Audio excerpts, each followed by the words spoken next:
Kalau ada yang cerita saya dari agama tertentu, kemudian saya belajar langsung ke Islam, itu saya berani bilang 90% bohong.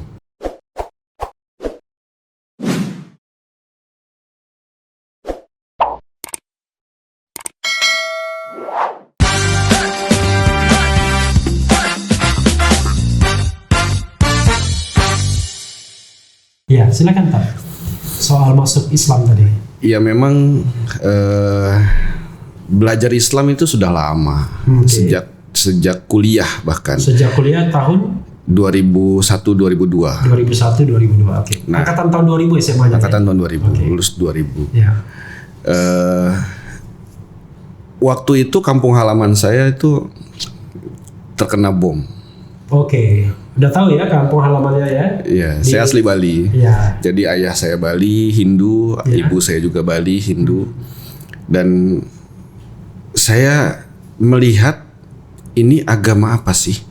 Oke. Kok sampai mengajarkan umatnya begitu sadis? Itu saja berpikirnya, karena informasi tentang Islam itu banyak kita dapat dari media kebanyakan, Bang. Jadi kita nggak tahu kitabnya, nggak tahu ini, nggak tahu itu, apalagi Hindu. Hindu ini lebih tidak tertarik dengan agama lain. Pokoknya jalankan saja ibadah Hindu, jalankan saja semua peribadatan, ibadah-ibadah tanpa harus peduli dengan agama lain. Dari dulu saya nggak pernah tahu itu Ka'bah, nggak pernah tahu itu tentang Nabi, tentang Islam bagaimana. Tapi sejak ketahuan dari kejadian itulah saya mulai cari tahu. Ka'bah nggak tahu? Nggak tahu. Kabau tahu Kabau? Kabau itu Minang. Jadi di kampus saya itu Kabau itu kalau nggak salah itu makanan kayak jengkol yang lebih kecil kotak itu. Yang baunya lebih strong dari jengkol. Baru tahu saya sekarang. Baru tahu. Kita cari ya. Benar Kabau ya itu ya. Jadi emang awalnya dari situ ingin belajar, ingin cari tahu. Tapi ya hanya sekedar pengen tahu saja. Bahkan saya dulu banyak menghina Islam. Otodidak ya? Iya. Kayak pengen cari tahu aja, kan ada Al-Quran terjemahan, ada dari waktu itu kita belum nge-trade yang namanya. Itu tahun saya kuliah. Handphone itu ya handphone baru masuk ya. Saya masih ingat itu handphone pertama saya tuh Motorola T9 tuh. Yang kayak sabun. Yang segede batu bata tuh, Bang. Iya. Yang kalau kayak sabun cuci. Iya, yang kalau masuk SIM card itu semuanya, yang nggak kecil kayak sekarang, yang masuk semua, satu kartu KTP itu masuk semua, itu lempar anjing juga, anjingnya kabur itu. Itu aja dulu handphone. Saya juga sempat pernah punya juga ya. Iya, SMA itu punya pager. Wow, itu luar biasa ya, berarti sultan itu zaman SMA udah sultan.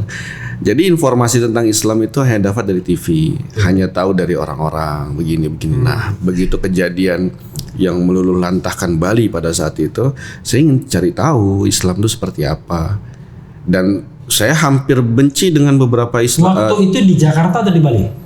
Sudah di Jakarta, karena kan saya S1 di Jakarta. Oh, sudah saya di Jakarta. Dan sudah gitaris band. Sudah ada recording di studio, sudah main dengan beberapa musisi-musisi terkenal sampai sekarang. Saya karena kan dulu gitaris bayaran, Bang. Jadi kayak cabe-cabean musik. Gibai. Pemusik bayaran. Jadi bayar manggung di TV, manggung di off air, panggung-panggung.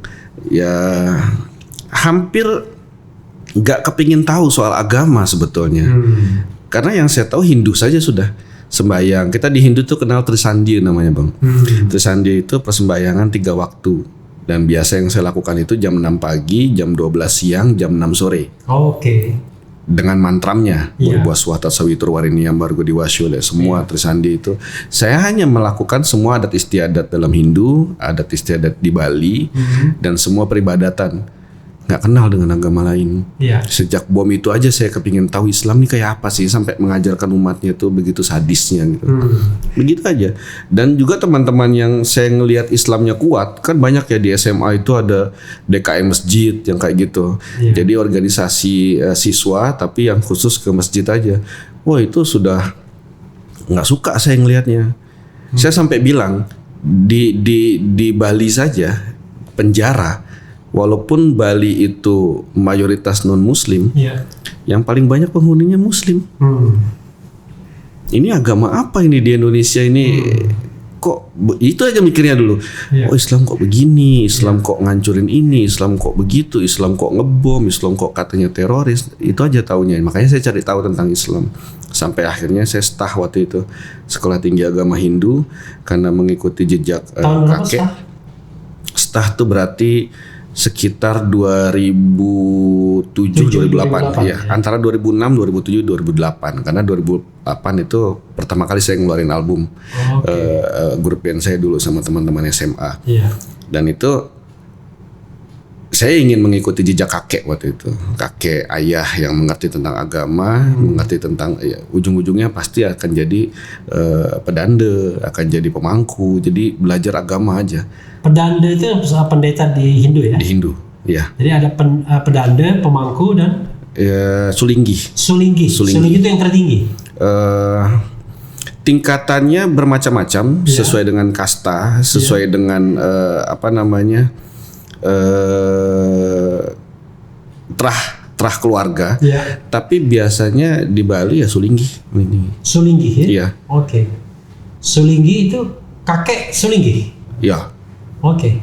Jadi kakek dari ibu ya. Ini banyak ditanya di YouTube saya karena kan saya perdewa. Iya. Ya, dewa ini ngikutin kastanya bapak. Oke. Tapi kakek dari ibu itu masih ide bagus. Dewa itu apa? Kastanya apa? Satria. Oh, Satria dewa. Iya. Oke, kalau Ida apa tadi? Ida Bagus, Cokorde, Anak Agung itu Brahmana. Oke, Brahmana itu pendeta ya? Pendeta, ya. Kesatria bangsawan. Satria bangsawan. Oke, Waisya. Sudra. Pedagang. Waisya ordinary people. Ya, ordinary people. Kalau Sudra itu kasta rendah. Ya, kalau yang paling mudah dibilangnya ya orang-orang miskin, masyarakat jelata. Di bawah lagi paria. Itu di India. Oh, di India adalah paria ya. Di India. Kalau di Bali ya? sampai Sudra saja. Sudra, oke. Iya. Nah, dari situlah saya belajar tentang Islam sampai akhirnya saya menuntut ilmu lebih dalam lagi tentang Islam. Ketemulah seorang guru yang luar biasa yang tadinya saya ingin belajar lebih banyak tentang perbandingan agama, yaitu Dr. Zakir Naik. Oh, berarti di India? Iya, di Lamabad. Di Lamabad? Iya. Waktu itu ngapain? Pertukaran pelajar aja. Oh, pertukaran pelajar dari Stah? Iya, dari Stah ke Alamabad. Nah, itu Alamabad itu kampus Hindu, agama Hindu tertua di dunia. Oke. Tapi Alamabad itu di New Delhi? Iya, abang tahu nggak artinya Alamabad? Alam baka. Kota Allah. Oke, kota Allah. Ya kan? Kota Allah. Kota. Oke, kota Allah. Tuhan ya? Iya, kota Allah. Kota Allah. Jadi ya kalau banyak bilang, wah itu cuma cocokologi. God City ya? Iya, sebenarnya gini ya. Kan banyak ya dari kita yang mualaf ini tentang kalau dia membahas tentang agamanya terdahulu kan selalu dibilang cocokologi. Wah itu cocok-cocokin aja, itu nggak benar segala macam. Sebenarnya kita kan sekarang ini sudah era informasi, Bang. Iya. Di tangan kita ini udah ada smartphone kayak begini. Iya. Kita bisa cari informasi ya. Silakan cari aja Alamabad itu artinya apa. Oke. Jadi di India itu tidak selama dunia berdiri ini yang namanya India Hindu semua, tidak. Ada Taj Mahal. Oh ya, justru ketika saya di India ya, saya kan pernah ada program 3 bulan di Hyderabad. Jadi Hyderabad itu kota nomor 2 mungkin terbesar di India setelah New Delhi. Ya. Dan termasuk banyak muslimnya. Ya. Ketika kita tur itu, kalau di kita kan peninggalan itu Buddha dan Hindu. Kalau di India terbalik, peninggalan itu Islam semua. Ya. Banyak sekali peninggalan Islam di sana. Gitu. Jadi yang luar biasa. Jadi memang sebetulnya pun keluarga saya banyak pemuja Sai Baba sebetulnya. Oke. Jadi Sai Baba itu luar biasa, itu antri panjang sekali, Bang. Oke. Dan setiap pulang itu dikasih kendi kecil, isinya air gangga. Oke. Kalau kita kan air zam-zam, ini air gangga sekendi itu. Jadi semua tuh kepingin ketemu sama Sai Baba itu. Sai Baba itu pemuka Hindu ya? Atau orang dianggap orang suci? Kalau menurut saya ya, termasuk sekte.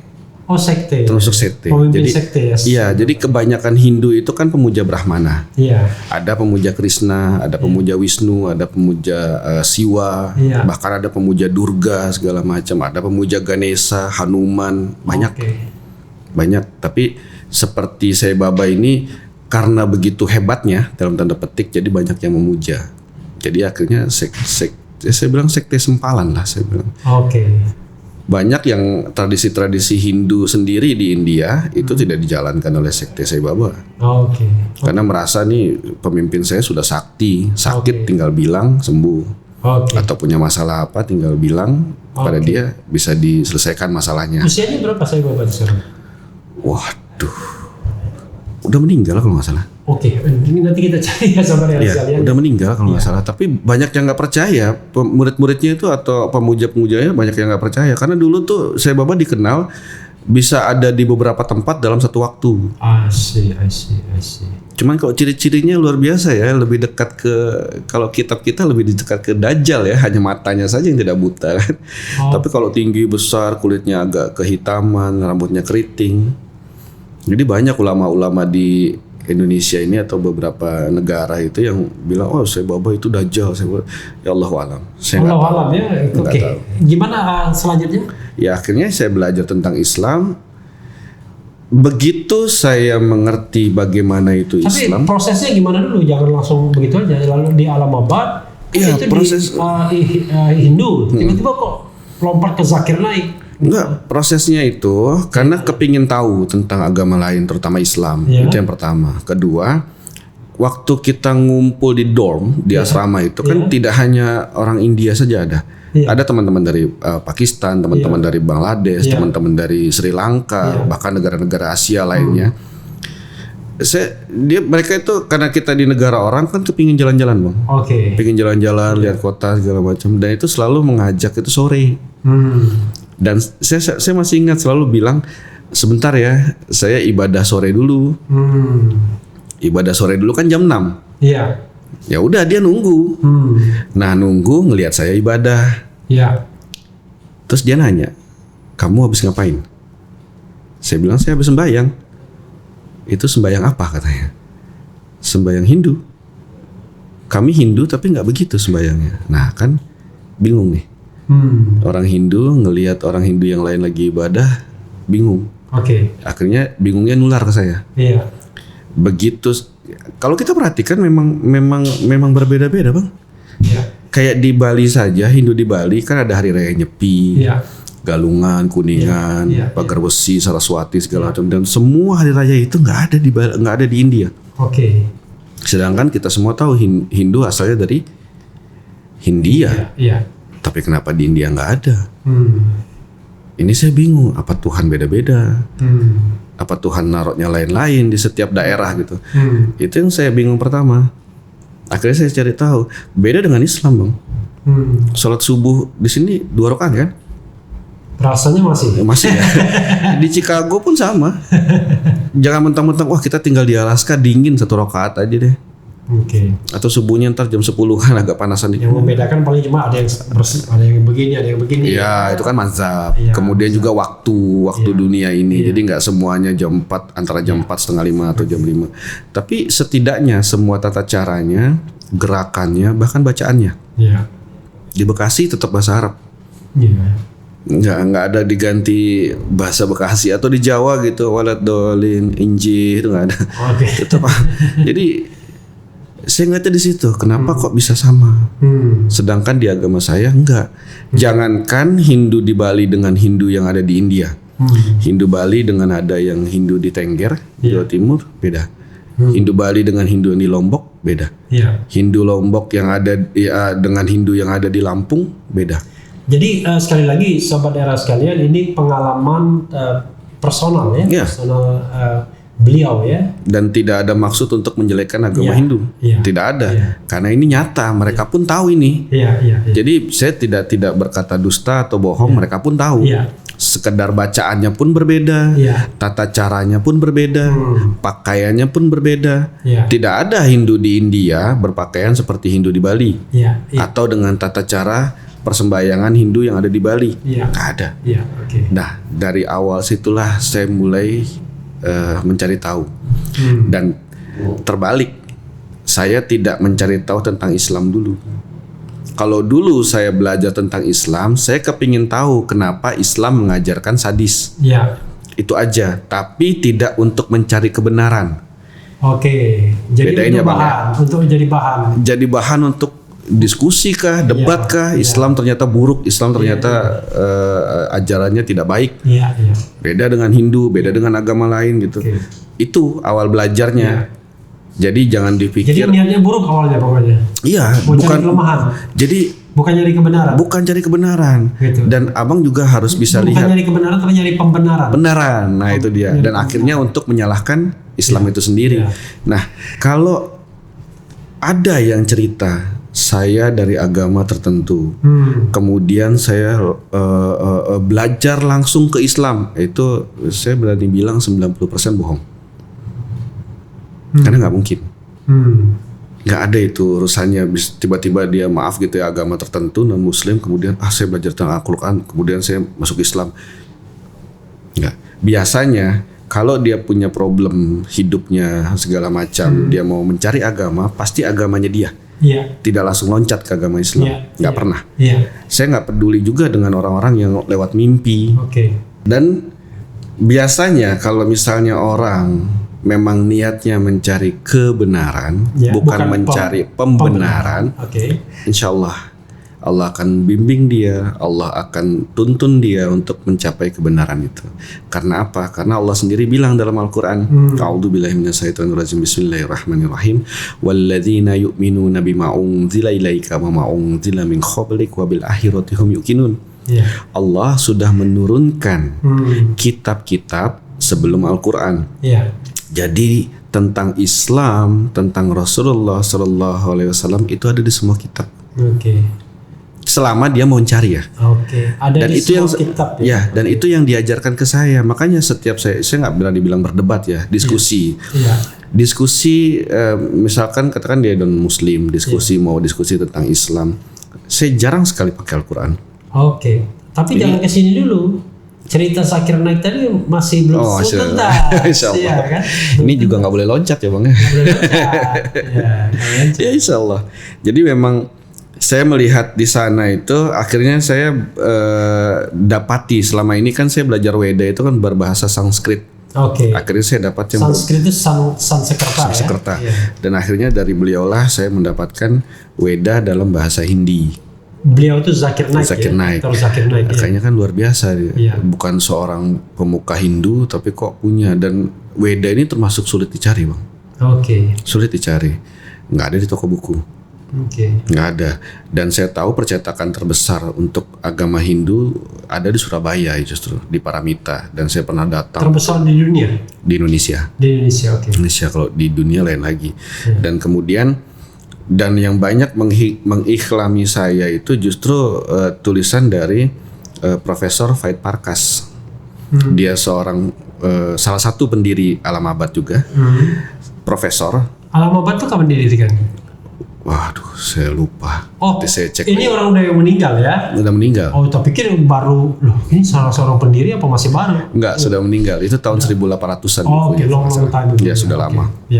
Dan dia itu seorang Parkas. Ya, Faid Parkas. Jadi Muslim? Enggak. Seorang Hindu. Dan dia seorang profesor ahli Weda. Ahli kitab Weda. Dan dia punya buku yang sangat bestseller sekali namanya Kalkiawatara.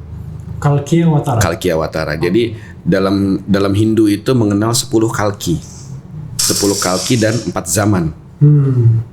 Ada yang ditunggu dalam Kalkiawatara itu zaman Kali Yuga. Dan Awatara itu adalah kalau di Hindu itu manifestasi Tuhan yang turun ke dunia. Kemudian untuk menghancurkan semua keburukan, menghancurkan semua kezoliman, menghancurkan semua kedustaan, fitnah, itu tujuannya. Kayak Imam Mahdi berarti. Kalau kami beranggapan, kalau saya setelah belajar menganggapan itu Rasulullah Sallallahu Alaihi Wasallam. Karena dalam kitab-kitab Purana itu jelas sekali disebutkan ciri-cirinya. Ciri-cirinya Kalkiawatara itu lahir di rumah Visnuyas. Visnuyas itu, Visnu artinya Tuhan, Yas itu hamba. Sedangkan ayah Rasulullah Abdullah hamba Tuhan. Nama ibunya Sumatri. Yang memegang amanah dan lemah lembut. Oke. Aminah. Tidak disusui oleh ibu kandungnya. Oke, Halimah Sya'diyah. Berperang dengan 4 sahabatnya. Oh, itu berbekal pedang dan panah. Pedang Rasulullah. Tidak mengkunci rambutnya. Tidak mengkunci rambutnya, karena seorang resi dalam agama Hindu mereka mengunci rambutnya. Sedangkan Kalkiawatara tidak mengunci rambutnya. Kemudian memelihara jenggotnya, tidak makan yang haram, tidak minum yang haram. Kemudian lahir di tanggal 12 di bulan Maghtab. Senin tahun gajah. Rabiul Awal. Tepat dengan 20 April bulannya 571 Masehi. Ayahnya Abdullah. Saya masih ingat lagu itu. Anak kecil semua diajarkan, anak kecil Muslim diajarkan lagu-lagu seperti itu. Kemudian juga dihadiahi Tuhan kendaraan tercepat. Buruk. Iya. Ya, walaupun penggambaran buruk itu sendiri orang menganggap wah itu bukan begitu, ya kan? Ya. Bahkan sekali lagi balik lagi ke handphone, kita punya smartphone. Jadi teman-teman di rumah juga boleh cek, silakan Kalkiawatara, cek ke gambar. Nanti banyak tuh keluar gambar. Bahkan lafaz tuh Kalki Awatara. Ini Kalki Awatara. Iya, ada sebelahnya gambar. Oke. Oh, ini penggambarannya ada naik kuda ya? Iya, kuda putih. Kuda putih ya. Pakai pedang. Lihat di pundaknya ada apa? Panah. Iya. Sesederhana itu aja. Iya. Jadi banyak kita bisa cari tahu dari informasi yang kita bisa dapatkan dari internet. Jadi jangan berkata ini cocokologi, ini bahkan dewa yang tertinggi di Bali di Hindu pun Brahma itu sebenarnya kan 3 suku kata, Bang. Brahma, Brahmana, Brahma. Dewa Brahma. Jadi ada Trimurti namanya, Brahma, Wisnu, Siwa. Iya. Nah, Dewa Brahma itu kalau diruntun dari sejarahnya itu sekitar 500 sebelum Masehi, tahun 500 sebelum Masehi. Dan itu masa hidupnya Nabi Ibrahim. Oke. Nabi Ibrahim alaihissalam. Kalau orang Yahudi menyebutnya Afram, Nasrani menyebutnya Abraham. Hindu Brahma. Kita Muslim Ibrahim. Coba abang cek istri Dewa Brahma. Istri Dewa Brahma. Istri. Tapi sekali lagi ya, kita berdiskusi sesuatu yang merupakan pengetahuan dan pengalaman ya, sobat era sekalian. Istri Dewa Brahma. Dan ini tidak ada penghinaannya. Saya sama sekali tidak ada menghina agama Hindu, menghina dewa-dewa Hindu, tidak. Istri Dewi Saraswati. Nah, istri Ibrahim siapa? Nabi Ibrahim. Siti Hajar. Yang pertama. Malah lupa saya. Siti Sarah ya. Itu siapa? Itu tulisannya siapa? Istri Ibrahim. Sarah. Karena kata wati di belakang itu menunjukkan gender perempuan ya. Jadi kalau watinya dihilangkan Saras. Dan itu masa tahunnya menurut sejarah ya itu ya. Kita ngomong sejarah dan Dewi ini mungkin bisa dikatakan Siti ya. Iya. Karena kan orang Dewi sana Siti mungkin ya. Kita Sayyidah kalau di Jazirah Arab Sayyidah Hawa, Sayyidah Sarah, Sayyidah Hajar. Iya. Nah, ini banyak memperlihatkan tentang Islam, banyak memperlihatkan tentang Nabi. Dan kenapa cuma ada Nabi Muhammad yang ada di setiap kitab? Karena berbeda, karena karena Allah Subhanahu wa taala itu menurunkan banyak nabi dan rasul untuk kaumnya masing-masing dan untuk bani tertentu, untuk wilayah tertentu, tidak semuanya. Tapi khusus untuk Rasulullah sallallahu alaihi wasallam untuk semua manusia yang ada di dunia ini. Otomatis bahkan pasti ceritakan. Tidak hanya di bumi ini, kalau misalnya di alam lain ada makhluk, maka makhluk itu pun umatnya Rasulullah. Umatnya Rasulullah. Nah, insya Allah. Ada yang bilang begitu. Tapi saya nggak tahu ya kalau soal di planet lain atau di mana. Tapi kalau karena saya pernah baca ada kata-kata misalnya Bismillahirrahmanirrahim ya. dengan nama Allah seru sekalian alam. Gitu. Iya. Jadi orang, saya pernah baca, lupa saya, tapi saya jangan dijadikan referensi saudara sekalian. Ini kan orang yang nggak paham, cuman membaca sekilas, jadi tidak bisa dijadikan rujukan. Tapi salah satunya gitu, ada kata-kata seru sekalian alam. Nah, sementara kita tahu bahwa alam itu tidak hanya bumi, ya, tapi alam raya, jagat raya. Jadi seru sekalian alam. Alam gaib juga. Ya, jadi jadi dia pemukanya tetap Rasulullah SAW. Itu menurut keyakinan kita ya. Kita nggak bisa benturkan dengan keyakinan yang lain ya, karena masing-masing kan punya keyakinan. Betul. Dan ini pun kita pandang dari perspektif Islam. Ya. Karena dalam Islam itu di kitab agama manapun, selama tidak menyelisihi Al-Quran dan hadis, hukumnya wajib mengimani. Oke. Bahkan kita jangan ke situ dulu. Selesaikan Zakir Naik tadi. Rupanya Ustadz tidak sabar untuk berdakwah terus ya. Jadi bercerita udah lewat, mungkin dia ditanya berkali-kali, bosan juga ya. Soalnya udah terlalu lama ya ditanya asal muasal gitu. Orang bisa lihat di berita yang lain. Ya, tapi kan kita memanjakan sobat RH. Insya Allah. Ketika nonton YouTube ini tidak perlu lagi buka-buka yang lain. Iya. Ya kan? Tetap di sini, one stop service-nya di sini. Oke, gimana? Ya dari beliau lah saya banyak belajar. Nah, ketemu Zakir Naiknya bagaimana? Awalnya di sana, kemudian kembali ketemu lagi di Indonesia karena waktu ketemu awal tahun 2007 itu main ke Peace Foundation itu. Peace Foundation. Jadi enggak ketemu langsung. Ke Peace ya? Peace Foundation. Peace Foundation ya. Peace ya. PAECE. Peace ya. Iya, oke. Dan tidak ketemu langsung karena jumlahnya banyak sekali. Kan itu seperti seminar, Bang. Oke. Tapi nanti beliau itu punya website. Untuk belajar lebih dalam lagi. Itu nanti ada website khusus, kemudian kita daftar, kemudian kita jadi muridnya seperti tutorial. Tutorial. Dan selama dia nggak pernah ketemu beliau? Langsung? Oke. Karena nggak lama juga. Nggak nyampe 7 bulan. Nggak sampai 7 bulan. Udah akhirnya ketemulah selama 5 tahun ini belajar. Akhirnya ketemunya itu justru 2017. Karena kan sibuk ngeband. Sibuk musik.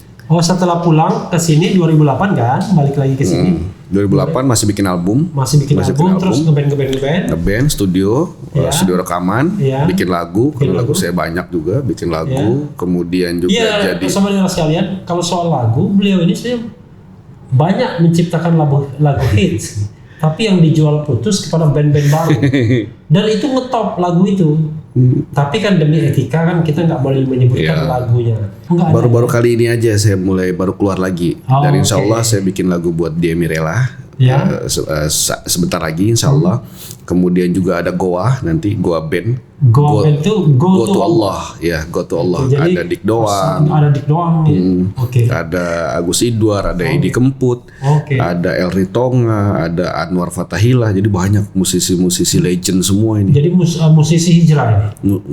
Enggak semuanya, pokoknya gabung aja. Dari dulu dia musisi, mereka musisi juga sudah hijrah. Makanya saya bingung suka dibilang artis hijrah. Kesannya artis tuh dunia yang pasti salah gitu. Karena mereka ini ya nggak minum, nggak ninggalin ibadah. Selama masih artis pun sudah seperti itu. Jadi kenapa sekarang baru dibilang artis hijrah? Enggak sih. Mungkin penampakan identitasnya lebih kelihatan. Kalau dulu tidak, sekarang lebih kelihatan apa-apa agama, bahkan ikut berdakwah juga insya Allah.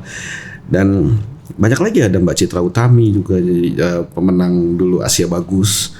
Jadi sekarang lagi saya buatkan lah insya Allah. Tapi kalau yang dulu karena memang waktu itu kan mahasiswa Bang ya, jadi yang pikirin duit. Jadi penting duit aja, nggak peduli deh ditulis namanya atau enggak, yang penting duit. Yang penting uang. Sampai sekarang pun dulu itu mungkin dapat ratusan juta. Tapi sekarang ya 400.000 lumayan. Alhamdulillah. Jadi tidak saya permasalahkan, insya Allah. Dan memang banyak lama di studio, banyak rekaman, banyak bikin lagu, dan semuanya di musik saja. Tidak tertarik dengan agama. Dan mulai sekolah tinggi Hindu itu maksudnya biar jadi pedanda atau jadi tadi iya, belajar Islam pun juga akhirnya ya sudahlah sebatas itu aja. Paling kalau ada yang ngajak debat ya tinggal hina-hina Islam aja selesai. Iya, nabinya tukang kawin, pedofil, bisa poligami, punya istri banyak, ya itu kata-kata yang seperti itu aja. Dan lucunya umat Islam kita kan ilmunya sedikit ya. Iya. Jadi mereka nggak bisa jawab itu. Iya. Itu yang nggak boleh bang. Itu yang saya sedihkan selama saya sekarang Islam. Belum malah yang kadang-kadang kelompok Islam sendiri yang ngata-ngatain agamanya sendiri. Gitu. Bahkan akidah yang mulai dangkal sekarang kalau dia sudah bicara semua agama sama. Ini kekeliruan. Karena apa? Allah hanya menurunkan satu agama yaitu Islam. Itu ada di Al-Hajj 78. Jadi Allah sudah menyebut kita umat Islam sejak dahulu. Kenapa Allah bilang sejak dahulu? Ya kalau kita lahir sebelum Allah ya berarti kita tahu dulunya Allah seperti apa. Sejak Nabi Adam, Nabi Soleh, Nabi Nuh, semuanya itu Islam. Dan Rasulullah kita lahir sebelum Allah salah mungkin. Iya, kita lahir sebelum Allah. Kalau kita lahir sebelum Allah, kita tahu dulunya Allah kayak gimana. Tapi karena Allah yang duluan, nggak mungkin kita tahu dulunya Allah. Sedangkan di surat Al-Hajj itu disebutkan Allah sudah menyebut kalian umat Islam sejak dahulu. Jadi sejak Nabi Adam memang sudah Islam. Iya. Dan para nabi dan rasul bahkan itu katanya cahaya Nabi Muhammad itu sudah ada sudah Allah ciptakan duluan. Iya. Sebelum karena beliaulah jadi penghulunya para nabi yang diturunkan paling terakhir. Iya. Dan memang dalam Islam itu akidah kita harus menyebutkan bahwa Islamlah satu-satunya agama yang Allah turunkan. Sejak Nabi Adam. Iya. Hanya Islam. Nabi dan Rasul yang diturunkan oleh Allah itu hanya menguatkan dan menegakkan syariatnya. Apa itu? Tauhid. Ketuhanan yang Maha Esa. Iya. Jadi Islam tidak dibawa oleh Nabi Muhammad SAW. Islam sudah ada sejak dahulu. Tidak hanya dibawa. Nabi Muhammad hanya menegakkan syariat Islam. Iya. Jadi kalau ada yang bilang, wah kami sudah memakai perjanjian baru, wah Islam itu perjanjian final, terakhir. Perjanjian terakhir sudah. Ini harus diimani oleh umat Islam. Walaupun berbeda dengan saudara-saudara kita yang Nasrani, yang Hindu, yang Buddha segala macam, itu sah-sah saja. Tapi kita dalam perspektif Islam sudah menyebutkan hal yang sama. Bahkan ini sudah diteliti kok oleh banyak profesor di dunia ini, bahkan mereka yang non-Muslim. Karena buku 100 orang Michael Hart itu 100 orang berpengaruh di dunia, tokoh terpengaruh di dunia, dia non-Muslim. Tapi nomor 1 yang beliau taruh adalah Nabi Muhammad Rasulullah Sallallahu Alaihi Wasallam. Karena tidak kedua Isaac Newton.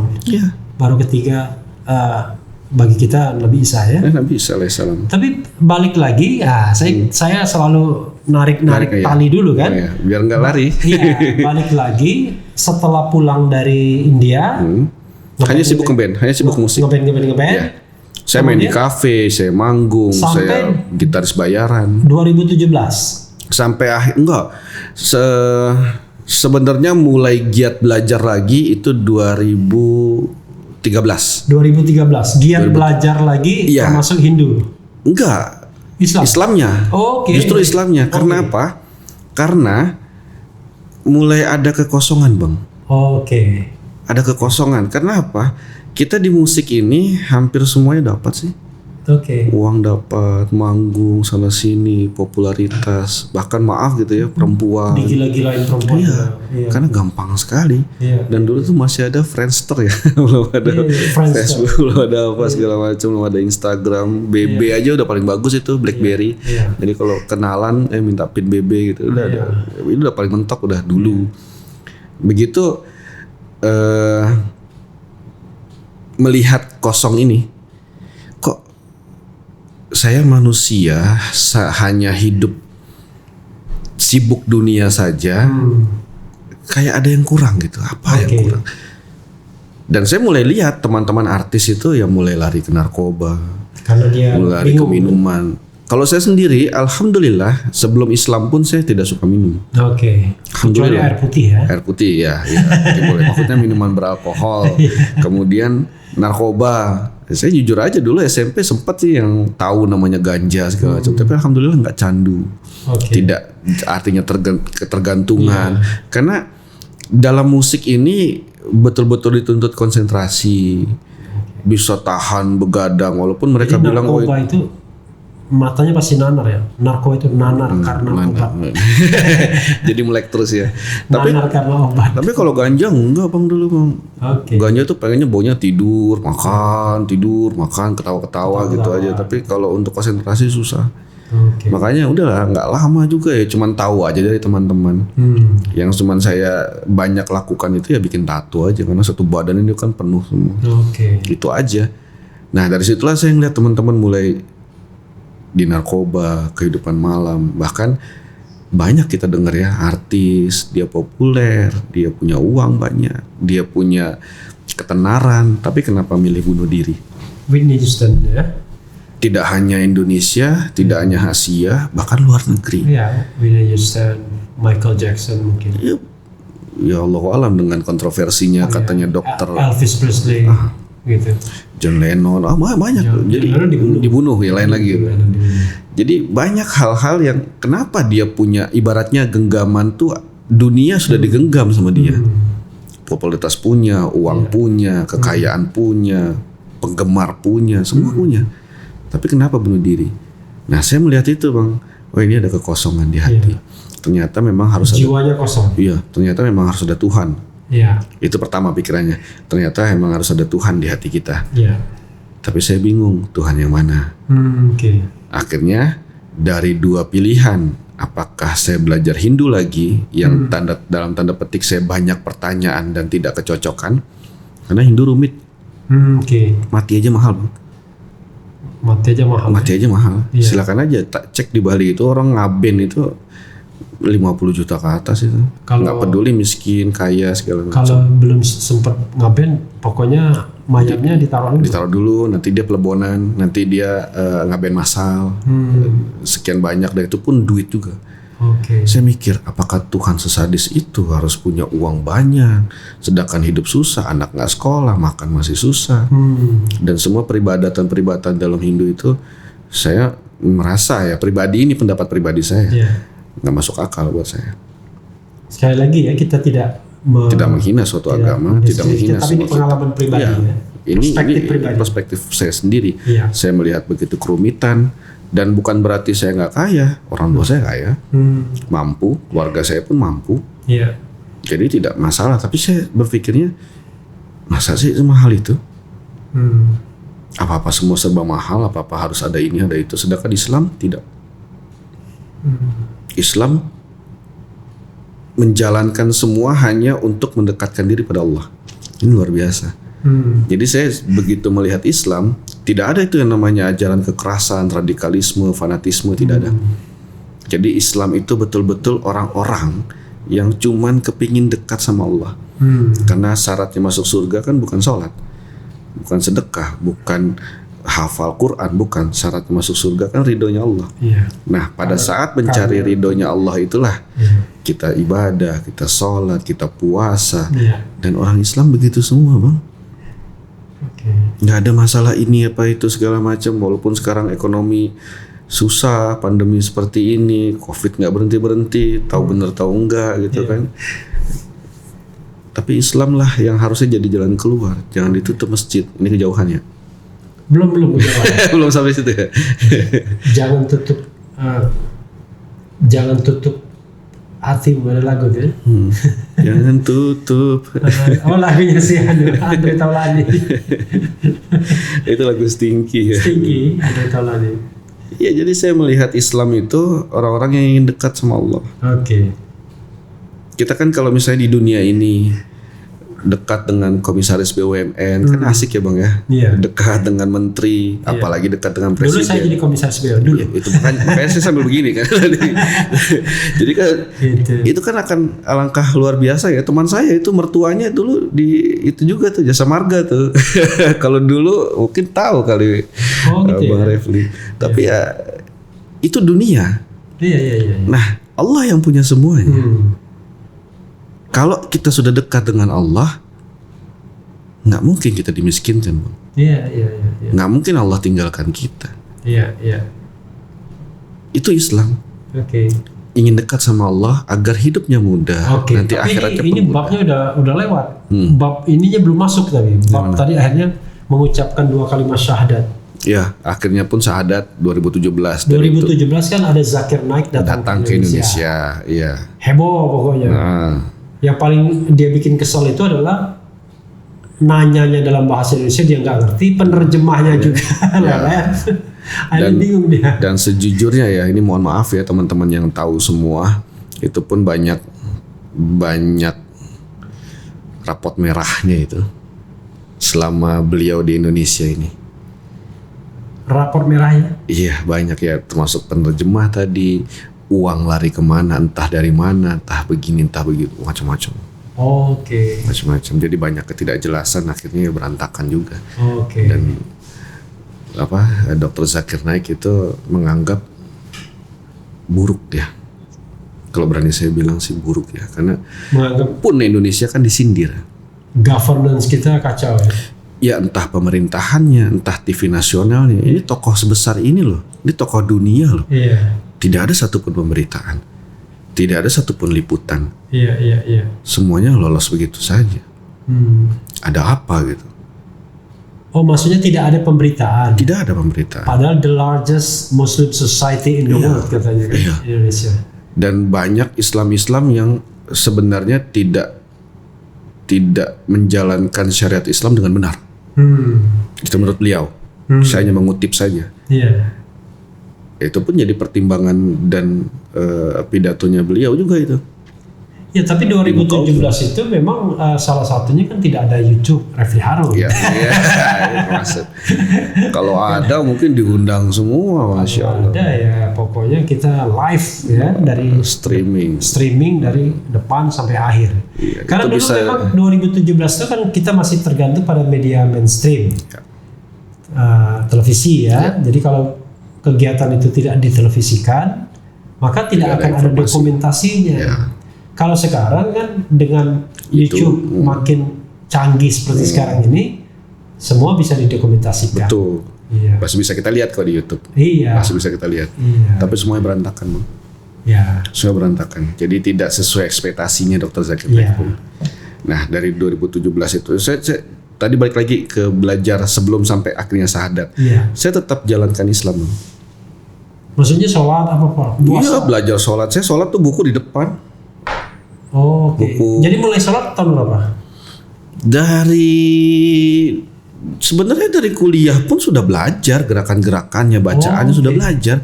Jadi saya belajar tuh semuanya. Ngaji? Kalau yang betulnya itu 2014, 2015. Oke. Itu yang betulnya. Kenapa nggak langsung syahadat kalau begitu? Karena nggak tahu. Oh, nggak tahu bagaimana? Nggak tahu syaratnya Islam itu harus syahadat.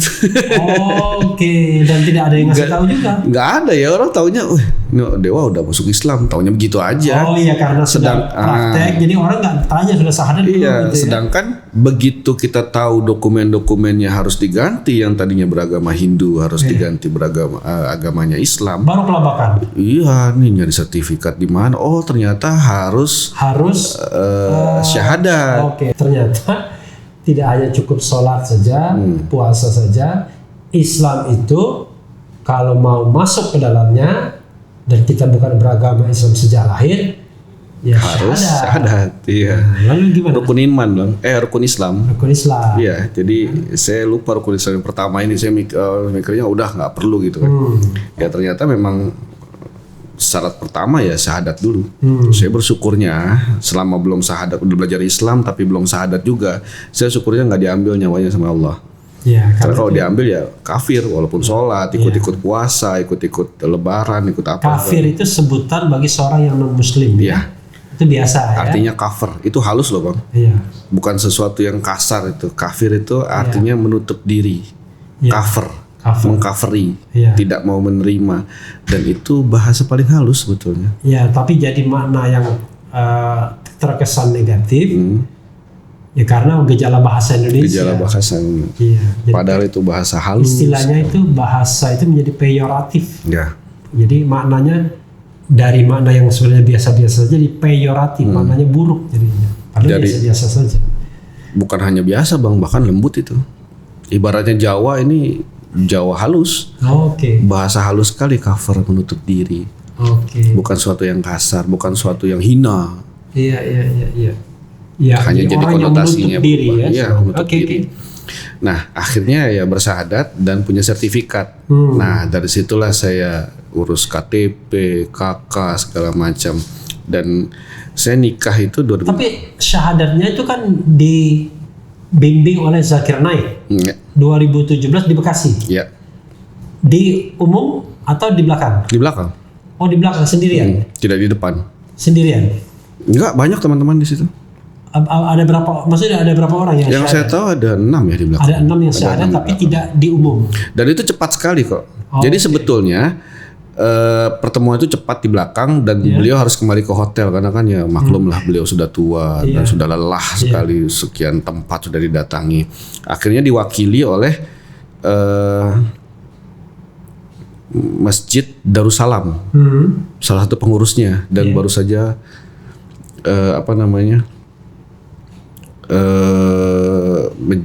punya divisi mu'alaf waktu itu.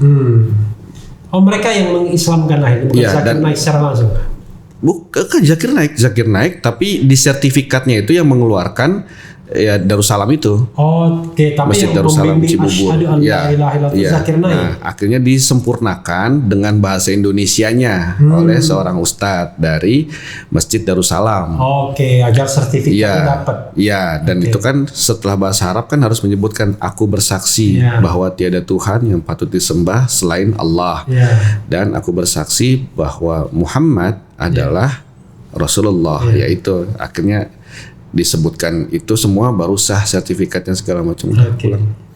Dan dari situlah mulai belajar terus dan alhamdulillah ya punya tetangga yang luar biasa, itu Ustadz Adi Hidayat. Tetanggaan? Iya, guru saya banyak di Bekasi. Di Bekasi. Itu tetanggaan Adi Hidayat. Dan guru saya banyak termasuk Ali Hasan Bawazir, kemudian Ustadz Firanda, banyak sekali. Banyak guru saya, tapi yang paling Firanda dekat yang kemarin dilarang oleh salah seorang komisaris BUMN. Salah itu ya? Kurang lebih ya. Iya. Lalu? Jadi belajar dari guru yang banyak, paling sering yaitu Ustadz Ali Hasan Bawazir dan Ustadz Adi Hidayat. Nah, disitulah saya seperti ditampar ya, karena banyak sekali anak-anak kecil umur 6 tahun, 7 tahun sudah fasih sekali berbahasa Arab, membaca Al-Quran. Di situ saya ngebut, Bang. Yang tadinya sudah bisa hijaiyah, alif ba ta sa udah bisa hijaiyah, tapi bacanya masih terseok-seok sekali, nggak ngerti hukum-hukum baca Qur'annya, tajwidnya segala macam. Nah, disempurnakanlah di situ waktu itu. Setelah udah syahadat, saya ngerasa ini tantangan berat. Ustaz makin kecil aja. Ya, tetap ya. Insya Allah ya. Jadi tantangannya kan semakin berat nih setelah syahadat, tantangannya semakin berat. Tapi karena saya sudah pilih Islam, saya nggak boleh setengah-setengah. Nggak boleh. Harus kafah. Iya, nggak boleh Islamnya hanya KTP. Karena kewajiban seorang Muslim itu ya pertama menuntut ilmu, kedua berdakwah. Saya ninggalin dulu yang kedua itu yang namanya berdakwah karena ngerasa nggak pantas, Bang. Iya. Badan kayak begini, ilmu belum seberapa gitu, ngerasa nggak pantas. Badan kayak begini itu maksudnya ada tatoan semua. Ada tato, gitu. Iya.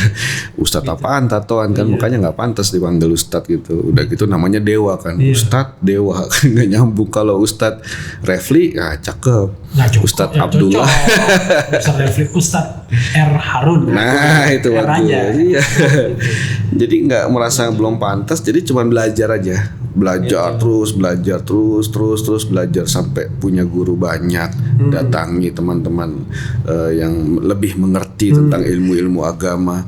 Jadi niatnya hanya belajar. Sampai akhirnya guru-guru saya bilang, lagu-lagu kamu yang selama ini kamu ciptakan masih didengar luas tidak? Saya bilang iya. Banyak tidak lagu-lagu kamu yang bawa kemaksiatan? Saya sempat diam waktu itu, tapi ya akhirnya saya bilang iya. Banyak, soalnya syair-syairnya itu syair-syair cinta. Syair-syair yang sangat cocok untuk orang yang pacaran, kemudian zina, kemudian macam itu sangat cocok sekali. Bahkan ada yang bunuh diri ya. Dari salah satu lagu saya itu karena saking sedihnya dia diputusin pacarnya, gantung diri di kamarnya umur 16 tahun. Allah. Di Lampung gitu. Ya, itu gara-gara dengar lagu itu. Iya. Lagu itu mengekspresikan kesedihan dia. Betul.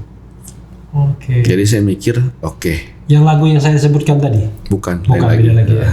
Yang ini yang udah nggak usah. Yang pokoknya ada kata membunuhku itu ya? Iya.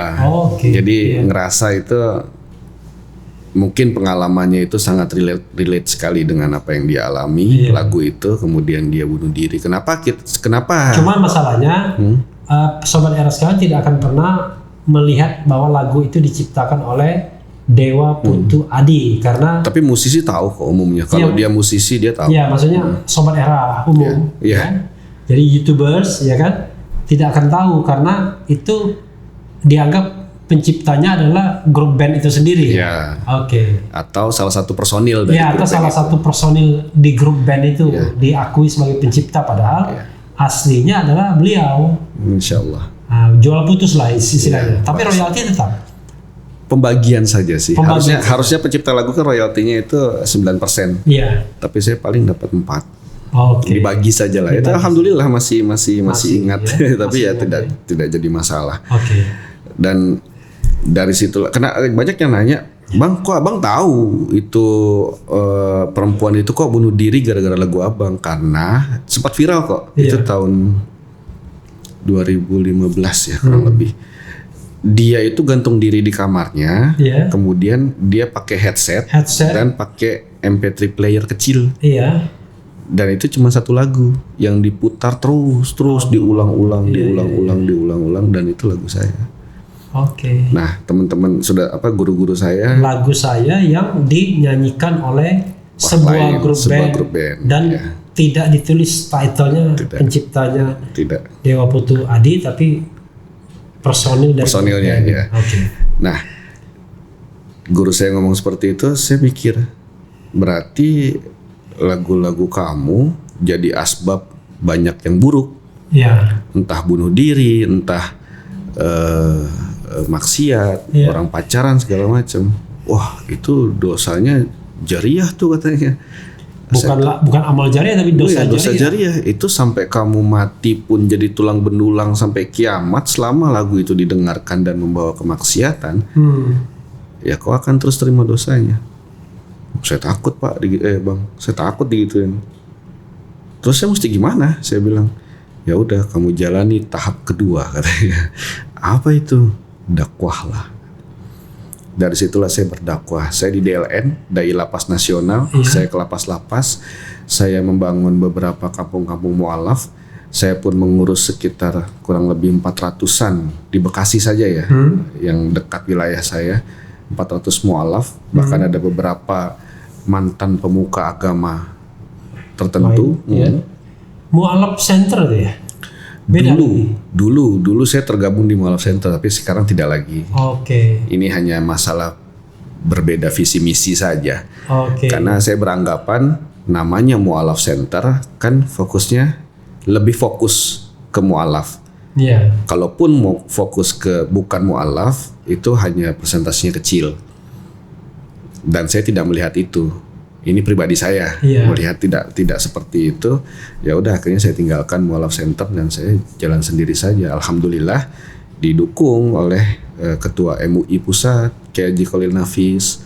Saya berdakwah pun pernah dalam tanda petik menculik dia, menculik beliau itu sampai ke Nusa Penida di pulau kecil di Bali itu. Ya akhirnya dia melihat, oh begini cara kamu dakwah ya.